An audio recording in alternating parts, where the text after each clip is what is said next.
오늘 말씀은 드디어 형들이 아버지 야곱을 설득해서 베냐민을 데리고 애굽으로 떠나는 과정을 기록한 내용입니다. 형제들은 애굽으로 오면서 긴장하고 또 두려웠을 거예요. 앞으로의 일들에 대해서도 불안했을 겁니다. 그리고 애굽에 도착해서 요셉을 만나지요.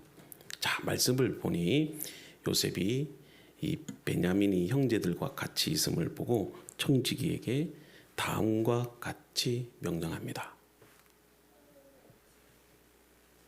있음을 보고 자기의 청지기에게 이르되 이 사람들을 집으로 인도해 드리고 짐승을 잡고 준비하라. 이 사람들이 정오에 나와 함께 먹을 것이니라. 청지기가 요셉의 명대로 하여 그 사람들을 요셉의 집으로 인도하니 자, 일단 베냐민이 함께 온 것을 확인한 후에 이 형들에 대한 요셉의 태도가 확실히 달라집니다. 그리고 종들에게 명해서 요셉이 있는 집으로 인도해 드리지요. 또한 짐승을 잡고 식사를 베풀어요. 자, 18절입니다. 그 사람들이 요셉의 집으로 인도되매 두려워하여 이르되 전번에 우리 자루에 들어있던 돈의 일로 우리가 끌려드는도다. 이는 우리를 억류하고 달려들어 우리를 잡아 노예로 삼고 우리의 나귀를 빼앗으려 함이로다. 그들이 요셉의 집 청지기에게 가까이 나아가 그 집 문 앞에서 그에게 말하여 내 주여, 우리가 전번에 내려와서 양식을 사가지고 여관에 이르러 자루를 풀어본즉 각 사람의 돈이 전에 그대로 자루 아귀에 있기로 우리가 도로 가져왔고 양식살 다른 돈도 우리가 가지고 내려왔나이다. 우리의 돈을 우리 자루에 넣은 자는 누구인지 우리가 알지 못하나이다. 아멘. 요셉이 형제들이 고생하는 것이 아마 안쓰러웠던 것 같아요. 그래서 형제들이 다시 요셉에게 왔을 때 그들에게 특별한 잔치를 베풀려고 해요. 그래서 형제들을 집으로 초대합니다. 진짜 특별한 대우죠. 근데 말씀을 보니 형들이 어떻게 했다? 두려워하고 걱정합니다. 왜냐하면 형제들이 혹시나 지난번에 돈을 트집 잡아서 자신들을 다 노예로 삼기 위한 것이 아닌가, 그렇게 걱정한 거예요. 그래서 요셉의 집에 도착하자마자 누가 묻지도 않았는데 곡식 자루 안에 있는 돈이 다시 들어 있었다며 요셉의 청지기에게 자진 신고를 해요. 형제들은 이 자신들의 이 지난번에 곡식을 위해서 지불했던 돈이 다시 돌아왔음을 실토하고 자신들이 고의가 아닙니다. 저희들이 한 게 아닙니다. 그렇게 해서 주장을 하고 있어요. 그러자 청지기가 이들이 조금도 놀라지 않도록 아주 친절하고 자상하게 다음과 같이 대답을 해줍니다. 너희는 안심하라. 두려워하지 말라. 너희 하나님, 너희 아버지의 하나님이 재물을 너희 자루에 넣어 너희에게 주신 것이니라. 너희 돈은 내가 이미 받았느니라 하고 시므온을 그들에게로 이끌어내고 아멘. 자, 청지기는 이미 그 돈을 다 받았다, 그렇게 말을 합니다. 자, 이것도 중요하지만 그 이후의 대답이 더 중요해요. 아주 놀랍죠? 뭡니까? 그 곡식값은 너희 아버지의 하나님이 주셨다는 거예요. 너희 아버지의 하나님이 주셨다. 이것은 야곱의 하나님, 그리고 엘샤다이 하나님. 그러니까 모든 것들을 준비하시고 예배하시는 그 하나님이 다 해주셨다는 거예요. 놀랍지 않습니까? 여러분, 청지기가 어떻게 여호와 하나님에 대해서 알게 됐을까요? 단순히 요셉이 이런 말을 하라고 해서 한 것은 아닐 거예요. 그러면 어떻게 해서 이런 고백을 하게 됐을까? 저는 이렇게 상상해 보는 거예요. 아마 총리인 요셉을 통해서 이 청지기들은 누구를 말합니까? 아마 그 신하들을 말하겠지요. 요셉 때문에 무엇을 느꼈다는 거예요? 하나님을 깨닫고 경험한 거예요. 그러니까 요셉은 청렴해요. 그리고 지혜로워요. 또 성품도 좋아요. 그리고 하인들을 대하는 태도 등을 보면은요, 정말 남달라요. 그것을 통해서 뭘 느꼈다는 거예요? 하나님을 경험했다. 여러분, 우리가 전도하는 것도 이런 방식이에요. 이런 방식이 돼야 돼. 예수 믿으라고 하면서 자기는 빨간불에 횡단보 씩 건너가고 그러면 안 돼요. 길거리에 침 택 뱉고. 저는 전도하면서 그런 분 봤다니까요. 교회에서 전도용품 갖고 왔다고 빨간불인데 휙 지나가더라.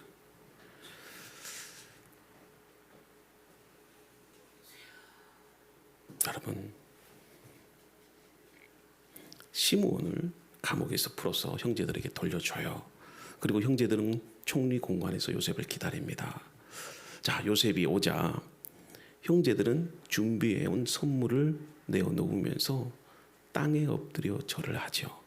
자, 그러자 요셉은 아버지의 근황을 물어요. 그리고 지금 두 눈으로 베냐민이 온 곳을 확인합니다. 그래서 이 아이가 지난번에 너희들이 나에게 말한 그 막내 아우냐? 재차 확인 질문을 해요. 얼마나 보고 싶었겠습니까? 그리웠던 자기 동생. 그러면서 베냐민에게 특별히 하나님이 너에게 복을 주기를 원한다, 이 말을 해요. 요셉이 집으로 오매 그들이 집으로 들어가서 예물을 그에게 드리고 땅에 엎드려 절하니 요셉이 그들의 안부를 물으며 이르되 너희 아버지 너희가 말하던 그 노인이 안녕하시냐? 아직도 생존해 계시느냐? 주의 종 우리 아버지가 평안하고 지금까지 생존하였나이다. 하고 머리 숙여 절하더라. 요셉이 눈을 들어 자기 어머니의 아들 자기 동생 베냐민을 보고 이르되 너희가 내게 말하던 너의 작은 동생이 이 아이냐? 소자여, 하나님이 내게 은혜 베푸시길 원하노라. 요셉이 아우를 사랑하는 마음이 복받쳐 급히 울 곳을 찾아 안방으로 들어가서 울고 얼굴을 씻고 나와서 그 정을 억제하고 음식을 차리라 하매. 자, 아멘. 30절과 31절에 보면은요, 그 형제들의 모습을 보고 특별히 베냐민의 모습을 보니까 감정이 복받쳐서 울 곳을 찾아 방에 들어가서 펑펑 요셉이 울어요. 이것은 무엇을 말하느냐면 이미 요셉의 마음에는 형제들을 용서하고자 하는 마음이 있었다는 거예요. 근데 31절에 보니까 억제했다. 여기가 중요한 거예요. 잘 보세요. 오늘 말씀의 핵심이 여기서 억제했다는 거예요. 우리는 정말 형제들이 보고 싶고 특히 막내 동생이 왔을 때 내가 요셉입니다. 당장 치유하면 좋겠죠. 하나가 되면 좋겠죠. 근데 그게 아니라는 거예요. 제가 오늘 여러분들에게 무엇보다도 중요한 메시지가 있어요. 억제했다. 억제했다. 설교 잘 들으세요. 왜 억제했는가? 그게 오늘 하나됨의 포인트예요. 아멘. 지금 요셉은 형제들에게 뭔가 확인해 보고 싶은 게 있어요. 지난 시간에 말씀드린 것처럼 뭐였죠? 네, 진실성이었어요. 자, 관계의 회복은 뭐다? 진실이에요. 정말 형제들이 진실한지 두 가지를 확인하려고 하는데, 첫째는 뭐냐면 아버지가 살아계시냐. 자, 일단은 베냐민이 지금 애굽에 온 것이 확인이 됐잖아요. 근데 이제 또다시 확인해 보고 싶은 게 있어. 정말 아버지가 살아계시냐. 아버지의 생존을 묻잖아요. 자, 왜 이런 질문을 할까요? 왜 진실성을 확인할까요? 어렵습니까? 원래 형제들은 정직한 자들이 아니기 때문에 그래요. 예전 같았으면 종들 중에 한 명을 골라서 베냐민이라고 속일 수도 있어요. 애굽의 총리가 요셉인지 몰랐던 형제들로서는 충분히 그렇게 할 수 있어요. 그런데 그렇게 했다 안 했다? 안 했다는 거죠. 왜 베냐민을 데리고 오느냐? 정말 형제들이 진실한지 확인해 보려고 한 거예요. 그러니까 형들이 진짜로 누굴 데리고 왔어요? 종들로요? 베냐민을 데리고 온 거예요. 그 베냐민을 데리고 왔다는 것은 아버지 야곱을 어떻게 했다? 설득했다. 설득했다. 여러분 보세요. 형제들이 아버지 야곱을 설득했다는 것은 형들이 아버지의 신임을 얻었다는 뜻이에요. 자, 그런데 베냐민을 데리고 왔더라도 보세요. 야곱이 아버지가 죽었다면 문제가 또 달라지잖아요. 아버지가 돌아가셨다면 베냐민을 데리고 오는 것이 사실 뭐가 문제가 될까요? 아무런 문제 안 돼요. 협박해서 형들이 그냥 멱살 잡고 데리고 오면 베냐민이 올 수밖에 없잖아. 그렇죠? 그러니까 중요한 거는 뭡니까? 지금 아버지의 생존을 확인해야 돼요. 아버지가 살아계셔야 형들이 아버지의 신뢰를 받아 베냐민을 데리고 올 수 있었다는 것이 입증이 되는 거예요. 그래서 형들이 아버지 야곱을 설득해서 베냐민을 데려왔다면 형들이 변화되었구나. 그걸 확인할 수 있는 거잖아요.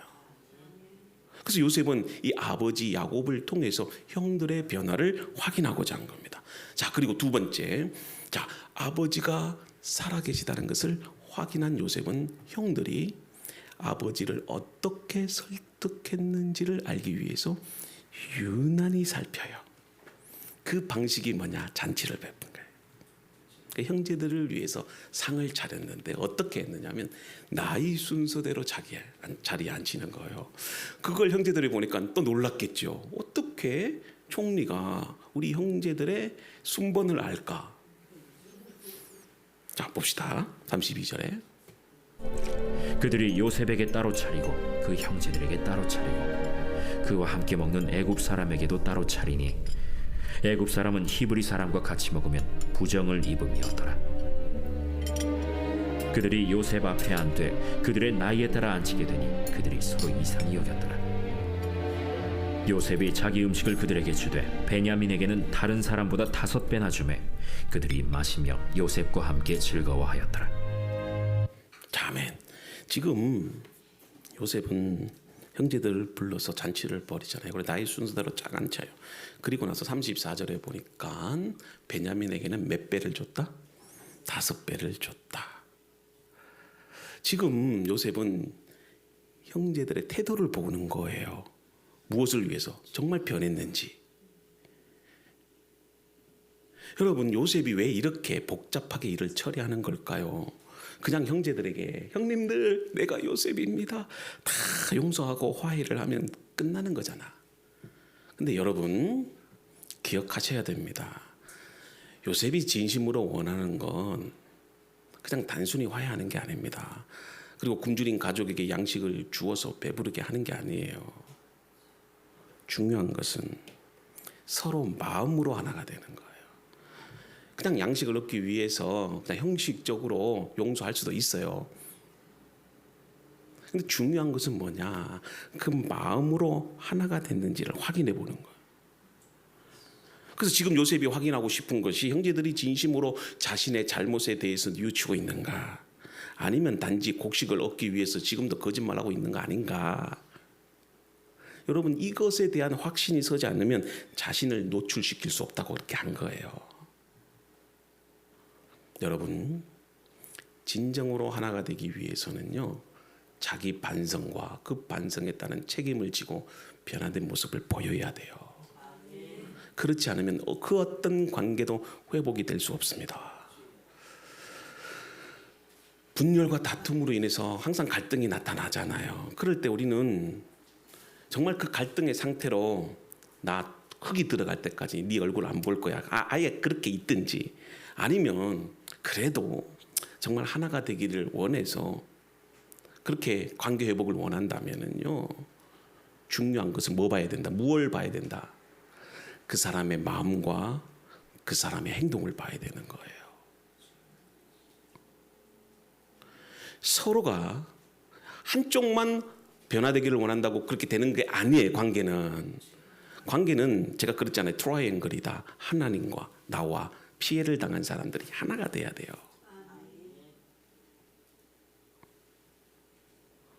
그러니까 서로가 진심으로 하나가 되기를 원한다면 서로가 마음을 열고 변화된 모습을 보여주어야 된다는 겁니다. 진심으로 변했구나 확신할 수 있어야 하나가 되는 거예요. 이것이 확인되지 않으면 화해는 불가능합니다. 자, 그래서 요셉은 형제들에게 식사를 대접하면서 형들의 태도를 보고자 해요. 자, 태도를 보는데 그 방식이 뭐냐? 요셉은 베냐민에게 형들보다 5배나 많은 음식을 줘요. 왜 이렇게 한 걸까요? 베냐민과 형들의 얼굴을 살피기 위해서예요. 저도요, 우리 애들 키우다 보면 주은이에게 용돈 10,000원을 딱 주면은요, 주연이가 아빠, 나는 왜 용돈을 안 줘? 그래요. 근데요, 잘 보세요. 얼굴에 막 내이사가 나오고 입이 이러면서요 막 울려고 그래. 인간이라는 게요 참 영악해요.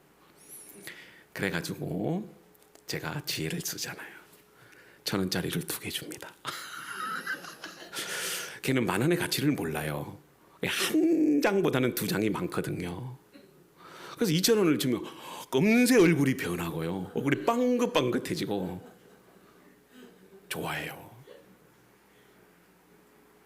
지금 베냐민과 형들의 얼굴을 살피는 거예요.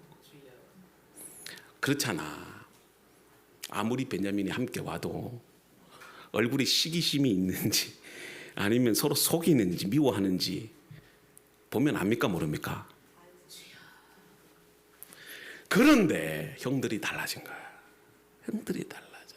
베냐민이 5배나 더 많이 받는 것을 보면서도 시기하지 않고 함께 즐거워했다. 할렐루야. 적어도 요셉을 팔아넘길 때의 형들은 이런 자들이 아니지요. 시기하고 질투하고 원망하는 자들인데 전혀 그런 모습이 보이지 않는다. 아무리 감추고 싶어도 위선과 거짓된 사람은 그의 얼굴과 태도에서 다 드러나요. 우리 자녀들 엄마 아빠 속이지 마요. 아무리 속여도요 엄마 아빠는 다 압니다. 여러분, 거짓은 하나님이 그렇게 만들어놨어요. 얼굴 표정을 보면, 태도를 보면 다 나타나게 그렇게 창조하신 거예요. 그런데 절대 속이면 안 돼요. 부모가 속는 이유는 진심으로 네 스스로 깨닫고 회개할 때까지 좀 기다려주는 거, 그거 외에는 없어요. 우리 자녀들 알겠죠? 우리 주희 알겠죠? 우리 주은이 알겠어요? 아멘. 만약 베냐민이 형들의 협박으로 끌려왔다면 밥이 목구멍에 넘어가겠습니까?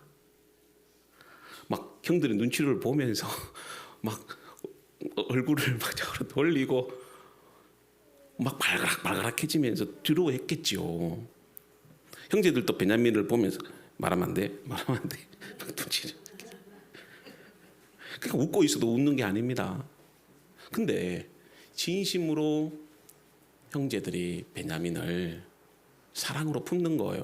그러니 모두 함께 식사를 먹으면서 즐거워하는 거예요. 5배가 아니라 10배를 먹어도 베냐민 보면 기쁜 거예요. 그래, 우리 막내 많이 먹는구나. 자, 보세요. 그럼에도 불구하고 요셉은 자신의 정체를 드러내지 않아요. 계속해서 억제해 갑니다. 자, 이유가 뭘까요? 그만큼 무너진 신뢰, 이 관계를 다시 되찾는 것이 이처럼 어려운 거예요. 한번 관계가 끊어지면 몇 번 변화된 행동을 보였다고 해서 이게 되는 게 또 아니는 거예요. 아멘? 그러니까 인간적 노력으로는 안 되는 겁니다. 온전한 관계 회복이. 제가 또 말씀하는 키포인트가 있어요. 그 가운데 하나님이 역사하셔야 돼. 아멘? 그래서 제가 관계 회복은 트라이앵글이다 말씀드렸죠. 무너진 관계에서 여러분 한쪽만 마음을 고쳐 먹는다고 되지 않아요. 양쪽이 다 하나님 안에서 이게 잘 형성이 되어야 되는 거예요. 지금 요셉이 형제들을 시험하는 것은 요셉은 이미 마음속에 형제들을 용서하고 사랑하는 마음을 가졌어요. 그런데 억제했어요. 그거를. 나중에 그의 고백을 통해서 알겠지만 요셉이 애굽의 총리가 되기까지 모든 고난과 역경 다 하나님의 선하신 계획을 이루고자 하는 과정이었다고 고백을 합니다. 그 형제들이 처음 곡식을 사러 왔을 때 정말로 꿈을 꾼 내용대로 요셉에게 절을 하잖아요. 그때의 요셉은 이미 이게 하나님의 섭리였구나. 그리고 그 꿈의 의미를 깨닫게 된 거예요. 아, 내가 이 애굽으로 이렇게 형들의 시기를 바라 팔려온 게 하나님이 하신 일이구나. 하나님의 섭리였구나. 내가 그동안 형들을 잘못 오해했네. 그래서 이미 마음속에는요, 형제들을 용서하고 사랑하게 된 거예요.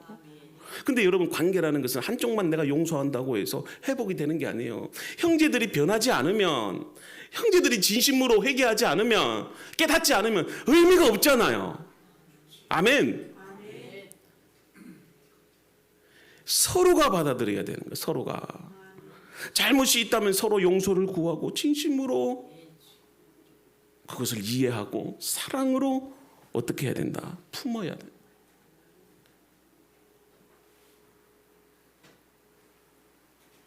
여러분, 사랑이 쉬울까요? 어려울까요? 사랑을 해보셔서 알지만 사랑하는 것 어렵습니다. 근데 더 힘든 게 뭐냐면 그 사랑의 관계를 유지시켜 나가는 건 더 어려워요. 이유는 사랑이란 어느 한쪽의 마음으로 되지 않아요. 예를 들면 나는 상대방에게 이렇게 사랑한다고 노력하고 애쓰는데 상대방이 그걸 받아들이지 않으면 이 사랑의 관계는 형성이 안 되는 거잖아요. 그래서 사랑은 서로 노력해야 되는, 서로 이해하고 받아들이고 하나가 되는. 요셉은 지금 당장이라도 형제들을 용서하고 싶지요. 사랑으로 품어주고 싶어요. 근데 여러분, 내가 용서하고 내가 사랑한다고 내가 품어준다고 그것으로는 안 되는 겁니다. 이것을 우리가 구약의 제사에서 확인합니다. 하나님께 제사를 드릴 때 왜 여러분 속죄제가 필요하고 화목제가 필요한지 아세요? 제가 그 원리를 여기서 깨달았어요. 아무리 이 구약의 제사의 원리를 제가 봐도 잘 보이지 않았는데 이 요셉을 통해서 해석이 가능해요. 물론 여러분, 속죄제는 뭡니까? 죄를 지었을 때에 그 죄를 덮어서 없었던 것을 하나님이 우리를 인정해 주는 거잖아요. 근데 여러분 보세요. 제사는 속죄만으로도 안 되는 겁니다.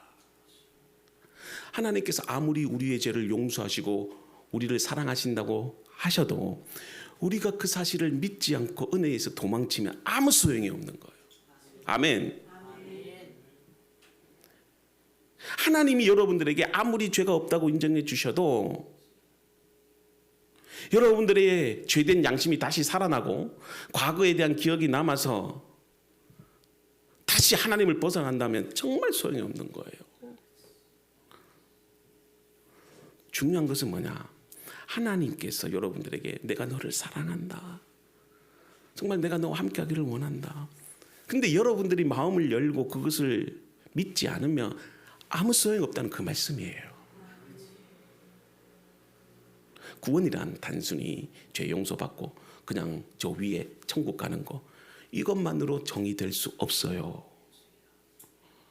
구원의 목적은 결국 죄로 인해 원수된 우리가 하나님과 화목해지는 겁니다. 하나가 되는 거예요. 그래서 사도 바울은 예수 그리스도께서 우리를 위하여 화목제물이 되셨다 말합니다. 그때 너희는 그리스도 밖에 있었고 이스라엘 나라 밖의 사람이라. 약속의 언약들에 대하여는 외인이요 세상에서 소망이 없고 하나님도 없는 자이라니. 이제는 전에 멀리 있던 너희가 그리스도 예수 안에서 그리스도의 피로 가까워졌느니라. 그는 우리의 화평이신지라. 둘로 하나를 만드사 원수된 것 곧 중간에 막힌 담을 자기 육체로 허시고 법조문으로 된 계명의 율법을 폐하셨으니 이는 이 둘로 자기 안에서 한 새 사람을 지어 화평하게 하시고 또 십자가로 이 둘을 한 몸으로 하나님과 화목하게 하려 하심이라. 원수된 것을 십자가로 소멸하시고 또 오셔서 먼 데 있는 너희에게 평안을 전하시고 가까운 데 있는 자들에게 평안을 전하셨으니 이는 그로 말미암아 우리 둘이 한 성령 안에서 아버지께 나아감을 얻게 하려 하심이라. 아멘. 여러분, 하나님 여러분들 사랑하셔요. 그리고 애틋하게 지금도 눈물로 여러분들을 바라보고 계십니다. 그런데 우리 인간은 참 간사해요. 조금만 힘들고 불편하면요, 그 모든 원인을 다 하나님께로 돌려버려요. 도대체 하나님의 그 마음을 받아들이려고 하지 않아요. 그러니 제일 중요한 건 뭐예요? 이미 하나님은 여러분들을 다 속죄하십니다. 아멘. 중요한 것은 이제 내가 인격적으로 예수님을 마음에 영접하고 하나님과 화목된 관계, 그 단계까지 이르는 게 구원이에요. 사랑을 받아들이지 않으면 아무런 의미가 없습니다. 요셉도 지금 당장 형제들을 용서하고 싶지요. 지금 당장 아버지 집에 뛰어가서 아버지를 만나고 싶지요. 그러나 형제들과 진심으로 화해와 화목이 되지 않는 이상 요셉의 용서와 사랑은 아무런 의미가 없다는 말씀이에요. 형제들이 진심으로 요셉과 화해하기 위해서는 철저하게 형제들도 자신의 죄를 반성하고 책임을 지고 변화된 삶의 모습을 보여주어야 되는 거예요. 여러분, 하나님께서 우리 예수 그리스도를 여러분들에게 보내신 것은 우리의 죄만 용서하시기 위해서가 아니라 여러분들을 하나님 앞에 정정당당하게 세우기 위해서예요. 어떻게 세우시는 거예요? 성령을 통해서 우리에게 하나님과 화목된 사람이라는 믿음을 주십니다. 속죄를 받은 죄인은 하나님의 궁극적인 목적, 이 화해의 단계까지 이르러야 된다는 말이에요. 하나님과 화해되지 않는 그 어떤 사랑도 용서도 속죄도 아무런 의미가 없어요. 여러분, 하나님께서 모든 사람의 죄를 다 용서하신 것을 믿으십니까? 그렇다면 이제 우리의 책임, 하나님의 그 용서와 사랑을 받아들이세요. 그래야 진정한 화해를 이룰 수 있습니다. 하나님이 은혜를 주시고 함께 해주시는데 왜 걱정하고 염려합니까? 지금도 신앙상담을 해보면 목사님 모르겠어요. 도대체 내가 구원받았는지. 내 삶의 형태를 보니 도무지 죄인과 똑같이 사네요. 하나님이 나를 기억하지 않을까 봐 두려워해요. 걱정 마셔요. 걱정 마셔요. 여러분들의 잘남, 똑똑함, 거룩함, 그걸 보고 구원하기로 하나님이 계획하셨다면 이 세상에 구원받을 사람 한 명도 없어요. 우리가 왜 믿음을 가지고 신앙생활을 해야 되면 하나님이 은혜로 여러분들을 구원하시기 때문에 그렇습니다. 그 사탄은 여러분들에게 계속해서 구원의 확신에 대한 두려움을 주는 거예요. 그럴 필요 있다 없다? 없다는 거예요. 실수해도 괜찮다. 죄 지어도 괜찮다. 하나님 앞에 엎드려 고백하고 하나님 은혜 안에 살면 된다는 겁니다. 우리가 예수님의 그 십자가의 사랑을 받아들이면 우리는 하나님과 화목된 자라는 것입니다. 요셉은 형들이 자기 사랑을 제대로 받아들이지 못하고 두려워하며 벌벌 떠는 것을 보았을 때 요셉의 마음이 어땠을까요? 두려워하는 형제들에게 요셉이 잔치를 베풀면서 위로해주며 사랑해주잖아요. 그럴 때 어떻게 된다? 형제들도 변화된 모습을 보여준 거예요. 그럴 때 하나님 말씀에 뭐라고 돼? 모두가 함께 즐거워했다.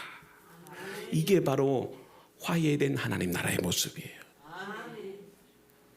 말씀의 결론을 맺을게요. 사랑하는 우리로 된 가족 여러분, 형제들을 진정으로 하나가 되게 하는 것이 무엇일까요? 그러면 반대로 하나 되게 하지 못하는 게 있잖아요. 그 원인이 있잖아요. 그게 뭘까요? 죄예요. 죄. 그러면 첫째, 죄의 문제를 해결해야 된다. 막힌 담을 허물어야 돼요. 허물어야 돼요. 그래서 뭐가 필요하다? 십자가의 보혈이 필요한 거예요. 십자가의 보혈. 그러면 죄 용서함을 받으면 다 된 걸까요? 아니지요. 화해의 단계까지 가야 되잖아요. 모든 갈등, 아픔, 상처, 미움, 증오 다 무너져 내리고 하나가 되어야 되잖아요. 이것은요, 하나님의 은혜가 필요해요. 성령께서 일하셔야 됩니다. 화해되지 못하는 원인이 무엇인지를 한번 생각해 보세요. 그러면 요셉과 형제들 간에 문제의 원인이 있을 거 아니에요. 요셉도 형제들도. 그건 뭘까요? 서로가 잘못이 있다는 것을 인정하는 거예요. 고백하는. 요셉도 오랜 시간의 고난 속에서 이기적인 자신, 좀 죄송한 표현이지만 싸가지 없게 형들에게 아버지에게 형들의 잘못을 고자질하고 몇 번 꿈꿨다고 마치 자기가 임금이 된 것처럼 그렇게 싸가지 없게 말을 하고, 그것을요 요셉이 스스로 깨달은 거예요. 그 내가 조금만 겸손했다면 형들이 나를 미워하지 않았을 텐데. 형들도 그래요. 아버지 야곱이 요셉을 잃은 뒤 통회하고 애통하는 모습을 보면서 형제인 요셉을 미워한 것이 잘못인 것을 깨닫게 되는 거예요. 여러분, 진정으로 화해하기 위해서는 상대방의 장점뿐만이 아니라 결점까지도 사랑할 정도가 되지 않으면 분열된 틈을 메울 수가 없어요. 사랑할 수 있는 것은 사랑하는데 그 사랑하는 상대방의 결점까지도 품을 수 있어야 되는 거예요. 여러분, 하나님께 나아가는 자들에게 다른 사람들이 꼭 필요한 것을 하나님이 주셔요. 자, 이제 양방 간에 뭐죠? 서로 화해가 용서가 됐다면 중요한 건 이제 하나님과의 관계죠. 여러분, 꽃에 꿀이 없으면 무엇 때문에 벌이 찾아오겠습니까? 꿀이 꽃에 있기 때문이에요. 그 진정으로 필요한 것을 채워주는 곳에 사람들의 마음은 쏠리는데 하나님께서 자기를 찾는 자들에게 모든 것을 주시는 거예요. 요셉의 형들에게 필요한 것이 뭘까요? 1차적으로는 양식이잖아요. 자, 하나님이 양식을 주시잖아요. 세상에서 양식을 구할 수 있는 곳이 어디밖에 없어요? 애굽밖에 없어요. 요셉에게밖에 없어요. 그래서 형들이 어디로 갑니까? 요셉에게 가는 겁니다. 결국 양식이 있는 곳으로 오지 않을 수 없어요. 이게 무엇을 말합니까? 내가 하나님을 향해 나아갈 때 다른 사람들도 그곳으로 오게 된다는 거예요. 왜냐하면 하나님께 모든 필요가 다 있기 때문에. 그래서 그곳에서 결국 만나게 되고 하나님의 은혜로 하나가 되는 거예요. 그러니까 모든 관계의 중심은 하나님 안에서도 이루어져야 된다는 거예요. 그냥 사람들끼리 서로 용서하고 화해하고 변화됐다, 이거는 가식이에요. 그걸 누가 보증해 줘야 된다? 하나님이 그 관계를 묶어줘야 된다는 거예요. 서로 한마음 공동체 인식을 가지면 서로 가진 다름을 뛰어넘어서 하나님 안에서 은혜로 하나가 될 수 있어요. 그런 교회와 성도가 되기를 주님의 이름으로 축복합니다.